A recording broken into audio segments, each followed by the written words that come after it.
Isa sa mga instances na sinabi niya, yung i-abandon namin ang pag-implement ng warrant of arrest kay Kibuloy before.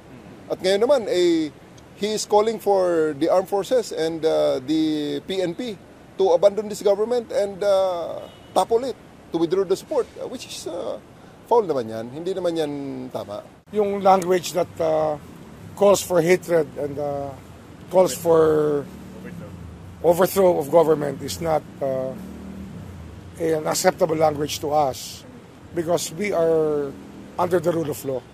And overthrowing is asking for the people to violate the law. And it's not the right thing to do. Hindi tama yun eh. May pagkakalagyan ka, pag ang tingin mo, pwede mong hikayatin ang tao na magalit kahit na walang dahilan.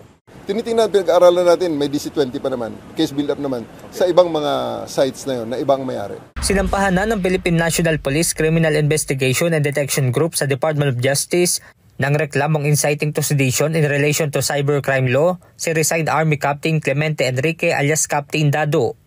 Bunsod ito ng ilang social media content na naturang vlogger kung saan hinihikayat niya ang PNP at Armed Forces of the Philippines o AFP na kumalas na sa pamahalaan.